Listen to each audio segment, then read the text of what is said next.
시련이 와도 능히 이겨낼 강한 발이 있어. 전능하신 하나님께서 너와 언제나 함께 하시니 너는 하나님의 사랑, 아름다운 하나님의 사랑. 나는 널 위해 기도하며 내 길을 축복할 거야. 너는 하나님의 선물, 사랑스러운 하나님의 열매, 주의 품에 꽃 피운 나무가 되어줘.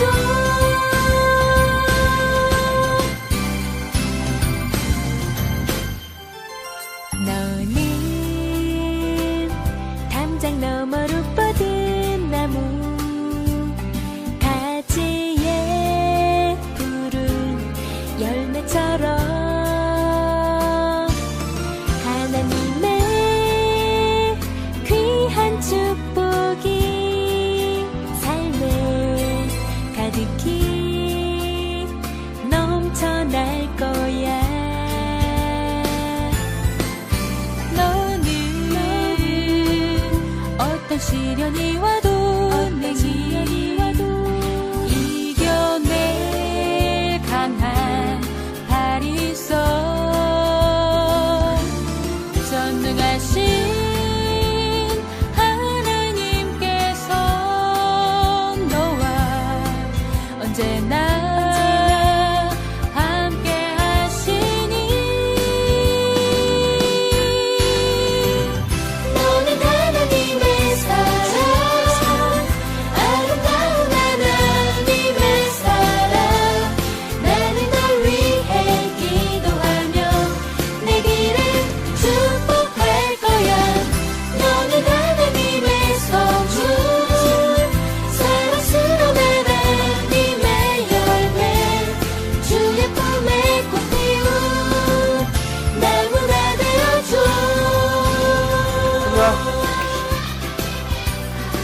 다음 특송은 하이민의 가족이 하는 걸로 하겠습니다. 그리고 좋지?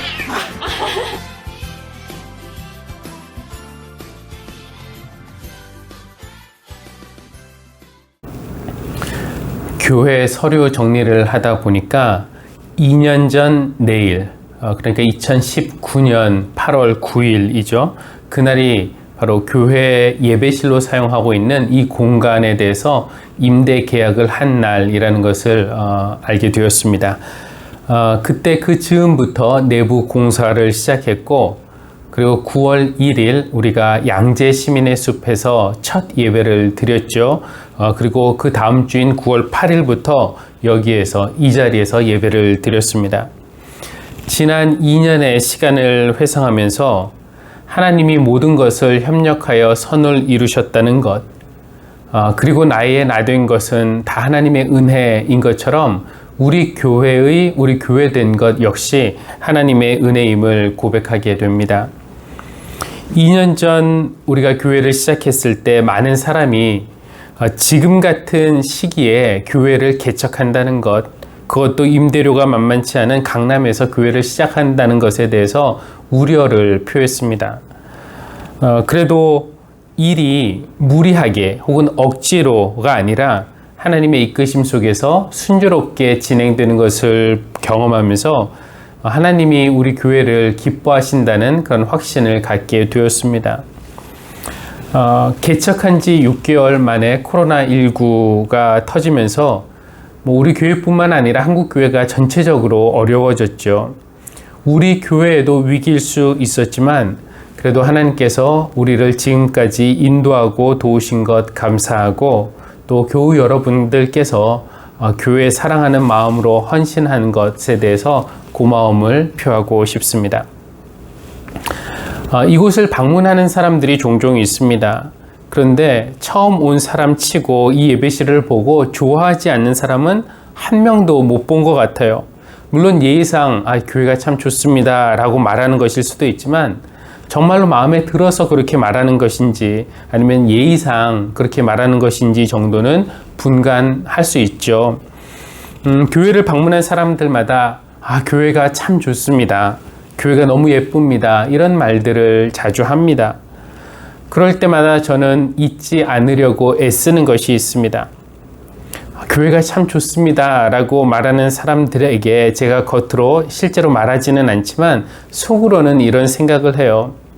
진짜 우리 교회를 보면 더 좋다고 할 텐데, 진짜 우리 교회란 건물로서 이 공간을 말하는 그런 교회가 아니라 교회 공동체, 교회 식구를 이루고 있는 우리 교인들을 말하고 있는 겁니다. 예수님이 중심이 되시고 성령님이 사랑의 띠로 묶으시고 그리고 서로가 서로를 생각하고 배려하고 받아주려고 노력하고 또 열심히 선교하면서 교회를 만들어 가시는 여러분을 알게 된다면 사람들은 이 예배실을 보고 좋다라고 한 것보다 여러분을 보고 참 좋다, 훨씬 좋다라고 말할 것이라고 저는 확신합니다. 저도 매일 이 공간, 이곳에 출근하면서 이런 공간에서 일할 수 있는 것이 하나님의 선물이라는 생각을 하지만 여러분과 함께 이 교회를 이룬 것, 그것은 하나님의 특별한 선물이라고 느껴집니다. 그러고 보니 제가 2001년도에 목회를 시작했으니 지금 목회한 지 딱 20년이 되는데요. 지난 20년 동안 목회하면서 행복하고 감사한 때가 더 자주 있었지만 때로는 힘들고 아프고 또 괴롭고 그리고 이 일을 그만둬야 되나 회의에 빠진 적도 없지 않았습니다. 목회에 대한 그런 자신감이 없어지려는 마음이 들 때에 바로 여러분과 함께 2년 전에 하늘씨앗 교회를 시작했습니다. 그리고 지난 2년 여러분과 함께 하면서 하나님은 제 마음을 위로해 주셨고 또 치유해 주셨고 새로운 용기를 주셨습니다. 그래서 교회에 감사하고 여러분에게 감사하고 하나님에게 감사드립니다. 그렇다고 우리 교회가 완벽하다고 저는 생각하지 않습니다. 믿음도 부족하고 기도도 부족하고 성령의 역사도 부족하고 사역도 부족하고 부족한 것으로 따지자면 한참 부족하죠. 그러나 그것은 우리가 실패했다라는 것이 아니라 우리에게 성장할 여지가 많다라는 그런 의미입니다. 우리는 이미 믿음의 완성 단계에 다다른 그런 사람들이 아닙니다. 에베소서 4장 13절 말씀처럼 우리 모두가 하나님의 아들을 믿는 일과 아는 일에 하나가 되고 온전한 사람이 되어서 그리스도의 충만하심의 경지까지 다다라야 할 것입니다. 지난주에 이어서 오늘도 에베소서 말씀 본문으로 말씀을 전하는데 에베소서는 무엇보다도 교회에 대한 그런 말씀입니다. 오늘 본문을 통해서 우리가 그리스도의 충만하심의 경지에까지 더 자라기 위해서 무엇을 해야 하는지 좀 살펴보려고 합니다. 우리 교회 지금도 참 좋지만 더 아름다운 교회로 성장하기를 바라시는 하나님이 오늘 우리에게 주시는 권면의 말씀을 우리가 한번 들어보겠습니다. 우리가 가진 세번역 성경을 보면은 오늘 읽은 에베소서 본문 4장 25절부터 32절까지의 본문에 소제목이 붙어 있는데요. 새로운 생활의 규범이라고 되어 있습니다. 새로운 생활의 규범입니다. 교회는 그리스도 안에서 태어난 새 사람입니다. 에베소서의 저자는 교회에 대해서 두 가지 비유를 사용하면서 설명하고 있는데요. 하나는 교회는 건물에 비유하고 있습니다. 그렇다고 이 건물 자체가 교회라는 것은 아니고 교회라는 그런 믿음의 공동체를 건물에 비유를 한 것인데요. 이렇게 말합니다. 여러분은 사도들과 예언자들이 놓은 기초 위에 세워진 건물이며 그리스도 예수가 그 모퉁이 돌이 되십니다. 건물마다 모퉁이 돌이라는 것이 있죠. 교회를 건물로 비유하자면은 모퉁이 돌이 되시는 분은 예수 그리스도이시고 기초를 놓은 사람들은 사도들과 예언자들이고, 그럼 우리는 무엇인가? 우리 각각이 벽돌이 되는 겁니다. 벽돌이 다 연결이 되어야 하나의 건물이 완성되듯이 우리가 서로 연결될 때, 단절이 아니라 연결될 때 우리는 하나님이 성령으로 거하실 처소가 되는 것입니다. 에베소서에서 사용하는 또 하나의 비유는 세 사람이라는 것인데요. 역시 2장에 나온 말씀인데, 그분은 유대 사람과 이방 사람이 양쪽으로 갈라져 있는 것을 하나로 만드신 분입니다. 이 분은 이 둘을 자기 안에서 하나의 세 사람으로 만들어서 평화를 이루시고, 그러니까 우리 각 개인도 그리스도 안에서 죽고 그리스도 안에서 다시 태어난 세 사람이지만, 우리 믿는 사람들의 모임인 이 교회도 그리스도 안에서 태어난 예수 그리스도께서 만드신 세 사람이라는 것입니다. 교회가 하나의 사람이라면, 세 사람이라면 우리 각각은 거기에 속한 지체라는 것이죠. 그러면은 교회라는 세 사람에게 주어진 새 생활의 규범은 무엇인가? 오늘 본문이 무엇보다 강조하고 있는 것은 바로 언어 생활입니다. 여러분, 어떤 사람을 오랜만에 만났는데 긍정적으로 변화된 것, 그런 것을 느껴보신 적이 있으십니까? 저 사람이 참 많이 성장했고 좋아졌다라고 느낀다면은 여러분, 무엇을 보고 그것을 알 수 있습니까? 주로 그 사람이 사용하는 말이 변한 것을 보면 알 수 있죠. 그렇죠? 부정적인 말을 하던 사람이 긍정적으로 말을 하고, 짜증내면서 말을 하던 사람이 감사의 말을 하고, 날카로운 지적을 하던 사람이 말을 절제하는 것을 보면은 우리는 저 사람이 변했다, 새로워졌다, 이런 것을 느끼는 겁니다. 그러니까 사용하는 말이 바뀌어야 사람이 새롭게 되는 것이죠. 반대로 말해도 마찬가지인데, 사람이 새로워지면은 가장 먼저 눈에 띄는 변화가 그 사람의 말하는 것, 언어입니다. 그래서 오늘 에베소서 본문은 세 사람의 새로운 생활 방식에 대해서 말하면서 주로 언어와 관련된 그런 권면을 주고 있습니다. 하나씩 보면은 25절, 여러분은 거짓을 버리고 각각 자기 이웃과 더불어 참된 말을 하십시오. 그리고 26절, 해가 지도록 노여움을 품고 있지 마십시오. 이 노여움을 품는 것과 말을 하는 것은 별 상관이 없어 보이지만 사실 노여움도 말과 관련이 있습니다. 여러분, 노여움을 품고 있어서 우리 마음이 화난 상태에 있을 때 그때 악마가 틈을 타서 우리 입에서 독침이 나가게 합니다. 그러니까 상처 주는 말을 하게 되는 거예요. 화가 난 상태에 있을 때는. 그래서 화가 난 상태에서는 일단 말을 하지 않는 것이 상책입니다. 그리고 조금 그 마음을 다스리고 난 후에 말을 한다면은 우리가 중요한 사람에게, 가족이나 가까운 사람에게 해서는 안 될 말을 하는 그런 실수를 막을 수 있을 것입니다. 또 29절도 말과 관련된 권면인데요. 나쁜 말은 입 밖에 내지 말고 덕을 세우는 데에 필요한 말이 있으면 적절한 때에 해서 듣는 사람에게 은혜가 되게 하십시오. 판단하고 정죄하고 상처 주고 이간질하고 이런 말은 아예 입 밖으로 내지 않는 것이 좋습니다. 우리 본성은 이런 말을 하는 것을 좋아하기 때문에 혀를 통제하기 위해서 입을 꽉 다물 필요가 있어요. 심지어 덕을 세우는 말을 할 때도 조심스럽게 하라고 권면하고 있습니다. 우리가 누군가를 깨우치기 위해서 꼭 해야 할 말도 있죠.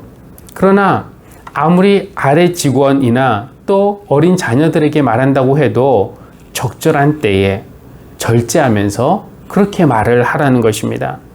자칫하면은 그 사람의 입장을 알지도 못하면서 그 사람이 되어보지도 않았으면서 조언을 하면은 그 조언이 빗나간 조언이 될 확률이 많고요. 의도는 좋아도 또 다른 상처를 주는 그런 언어가 될 수도 있습니다. 오늘 첫 번째 권면 25절 말씀에 대해서 조금 더 자세하게 말씀을 드리고 싶습니다. 여러분은 거짓을 버리고 각각 자기 이웃과 더불어 참된 말을 하십시오. 우리는 서로 한 몸의 지체들입니다. 먼저는 거짓을 버려야 합니다. 근데 우리가 거짓을 버리기 위해서는 내가 거짓 안에 머물고 있을 때가 종종 있다는 것을 자각해야 합니다. 그것을 깨닫지 못하면, 그것을 인정하지 않으면 우리가 거짓을 버릴 수가 없죠. 얼마 전에 페이스북 지인 중에 연세대학교 김학철 교수의 페이스북을 보니까 이런 글이 있습니다. 내가 배운 언어는 우리말, 영어, 독일어, 프랑스어, 그리스어, 히브리어, 라틴어 등 7개가 있지만 그 중에서 가장 잘하는 언어는 무엇일까요? 거짓말을 꼽는다 라고 이렇게 썼습니다. 여러 가지 언어를 하지만 그 중에서 생각해보니까 내가 제일 잘하는 말은 거짓말이라는 거예요. 이것은 이 김학철 교수의 창작이 아니라 김수환 추기경의 농담을 패러디한 것이라고 적어 놓았습니다. 여러분, 누가 김수환 추기경 같은 분이 거짓말을 잘할 것이라고 생각하겠습니까만, 그분도 아마 예전에 제가 여러 말을 하지만 그 중에 제일 잘하는 게 거짓말입니다 라고 말을 했나 봅니다. 그렇습니다. 자기 성찰을 하는 사람이라면은 이런 농담에 뼈가 있다는 것을 알게 될 것입니다. 의도적이고 계획적이고 악의적인 거짓말만이 거짓이 아니고요. 위기를 모면하기 위해서 진실을 숨기는 것, 실제 나보다 나를 더 크게 보이게 하기 위해서 말을 부풀리는 것, 그쵸? 돋보이려고 과장하는 것, 입속을 차리기 위해서 사실을 왜곡하는 것, 이런 모든 것들이 우리가 버려야 할 거짓입니다. 그러나 자기 자신을 잘 모르는 사람은 거짓을 버리라 이런 말을 들으면은 자기보다는 다른 사람을 먼저 떠올립니다. 그래, 저 사람은 저것만 버리면 꽤 괜찮은데. 그냥 내가 문제다 라고 생각하는 사람은 생각보다 많지 않다는 것이죠. 예전에 미국에서 행한 어떤 조사에 의하면은 미국 사람의 80%가 자신이 평균보다 낫다라고 생각을 한다고 합니다. 이상하죠? 모두가 자기 자신을 제대로 알면은 50%가 평균보다 낫다라고 생각해야 정상 아닌가요? 그런데 80%의 사람들은 내가 평균보다 낫다라고 생각을 한다는 것은 그만큼 사람들은 자기에 대해서 잘 모르고 있다는 뜻일 겁니다. 또 다른 조사에 의하면은 어떻게 측정했는지는 잘 모르지만 사람은 하루 평균 200번 정도의 거짓말을 한다고 합니다. 그러니까 우리가 생각하는 것보다 우리가 거짓에 머무를 때가 더 자주 있다라고 말할 수밖에 없습니다. 여러분, 어쩌다가 인간이 이렇게 되었을까요? 어쩌다가 우리가 참보다는 거짓에 가깝게 되었을까요? 우리가 창조 이야기를 한번 볼 때 이 언어, 말의 관점에서 한번 보고 싶습니다. 말씀으로 세상을 창조하신 하나님은 그 언어의 선물을 인간에게 주셨어요. 인간에게도 말을 사용할 수 있는 그런 능력을 주신 겁니다. 창세기에 보니까 인간이 그 언어를 처음으로 사용한 것은 아담이 동물들에게 이름을 붙여주었던 때 같습니다. 아담이 혼자 있는 것이 보기가 좋지 않아서 하나님은 각종 들짐승들과 공중의 새를 만드셨어요. 그리고 그것들이 아담에게로 왔을 때 아담은 그것들의 이름을 붙여줍니다. 아마 말을 사용해서 이름을 붙여주었을 것입니다.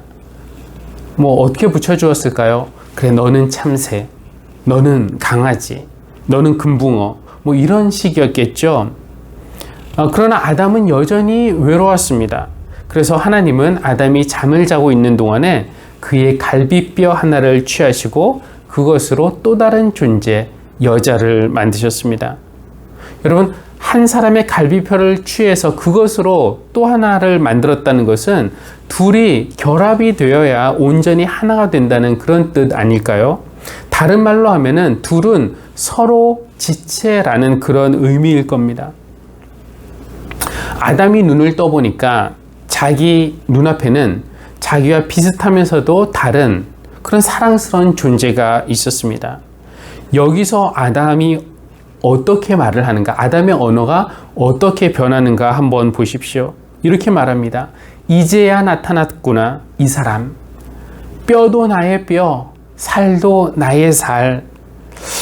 그러니까 이때 아담을 보면은 너는 비둘기, 너는 참치, 너는 개미, 이런 식으로 너는 여자, 이렇게 말하지 않았어요.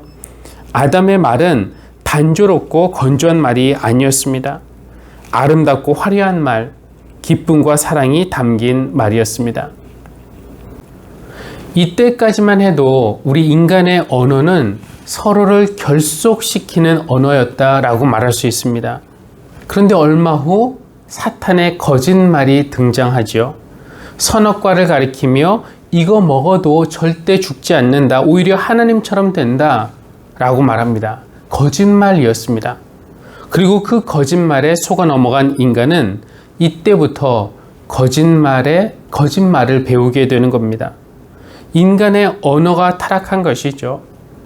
어떻게 타락했는가? 바로 그 다음에 나오는데, 하나님이 아담에게 이것이 어떻게 된 일인지 물어보셨을 때 아담이 했던 말, 하나님께서 저와 함께 살라고 짝져 주신 여자, 그 여자가 그 나무의 열매를 저에게 주기에 제가 그것을 먹었습니다.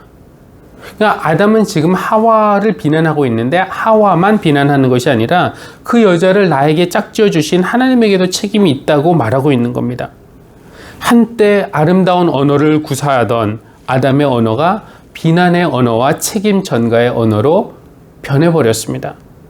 하와는 또 뭐라고 대답했습니까? 뱀이 꿰어서 먹었습니다. 하와의 언어도 변명의 언어, 핑계의 언어로 변했습니다. 정리하면은 이런 건데요. 태초에 말씀이 계셨습니다. 그것은 창조의 말씀, 생명의 말씀, 즉 살리는 말씀이었습니다. 그리고 하나님은 그 말의 능력을 인간에게도 주셨어요. 그래서 처음 인간의 언어는 관계를 형성하는 언어, 사랑을 고백하는 언어, 하나임을 확인하는 그런 언어였습니다. 그런데 그 이후에 사탄의 거짓말이 등장을 했고, 그 거짓말에 걸려 넘어간 인간의 언어는 핑계 언어, 책임 전가의 언어, 변명의 언어로 타락했습니다. 예수님이 교회라는 새 사람을 만드셨지만, 교회를 이루고 있는 우리가 옛 언어의 습관에 머물러 있는 한 교회는 위태할 수밖에 없습니다. 그래서 이 권면의 말씀을 우리가 다시 한번 우리 마음속에 새겨야 할 것입니다. 여러분은 거짓을 버리고 각각 자기 이웃과 더불어 참된 말을 하십시오. 우리는 서로 한 몸의 지체들입니다. 여러분은 거짓을 버리고, 그렇죠? 거짓말, 진실을 숨기는 말, 부풀리는 말, 왜곡하는 말, 이간질하는 말, 상처 주는 말, 비난하는 말, 정죄하는 말, 부정적인 말, 이런 것들은 우리가 버려야 할 옛 언어 습관입니다. 버리기만 하면 안 되고 각각 자기 이웃과 더불어 참된 말을 하십시오. 북돋우는 말, 위로하는 말, 격려하는 말, 세워주는 말, 용서하는 말, 이런 것이 우리가 새로 배워야 할 말들입니다. 언어가 타락하면 그 사람이 타락하듯이 교회에서 각 지체가 사용하는 언어가 거짓이 되면은 그 교회는 무너질 수밖에 없습니다. 그렇죠. 한 공동체가 일어서고 무너지는 것은 말 한마디 때문에 시작하는 경우가 많습니다. 거짓을 버리고 진실한 말, 분노의 말이 아닌 평화의 말, 흉보거나 상처 주는 말이 아닌 격려의 말, 복수나 저주의 말이 아닌 용서의 말, 추하거나 상스러운 말이 아닌 감사의 말을 하는 새로운 언어 습관을 우리가 익혀서 지금도 참 좋지만 그리스도의 충만하심의 경지까지 자라나는 우리 하늘씨앗 교회가 되기를 주님의 이름으로 기원합니다. 기도하겠습니다. 말씀으로 세상을 창조하시고 하나님의 형상대로 우리를 창조하신 하나님, 우리에게 사랑의 언어, 하나됨의 언어를 주셨지만 우리는 그것을 핑계의 언어, 변명의 언어, 책임전가의 언어로 타락시키고 말았습니다. 말로 사랑과 용기, 위로와 희망, 치유와 평화를 주기보다는 말로 서로를 헐뜯고 약점을 드러내고 놀리고 무시하고 상처 주었음을 고백합니다. 하나님, 우리의 언어가 새로워지게 하여 주십시오. 아니, 우리의 마음이 새로워지게 하여 주십시오. 우리의 영과 육 전체가 새로워지게 하여 주십시오. 우리 말을 살피기 위해서 더 자주 침묵하게 하시고 기도하게 하시고 또 우리의 마음을 늘 깨끗하게 씻어주셔서 하나님이 원하시는 생명의 말들, 사람을 살리는 그런 말들이 우리 입을 통해서 나가게 해주시기를 기도합니다. 예수님의 이름으로 기도합니다. 아멘.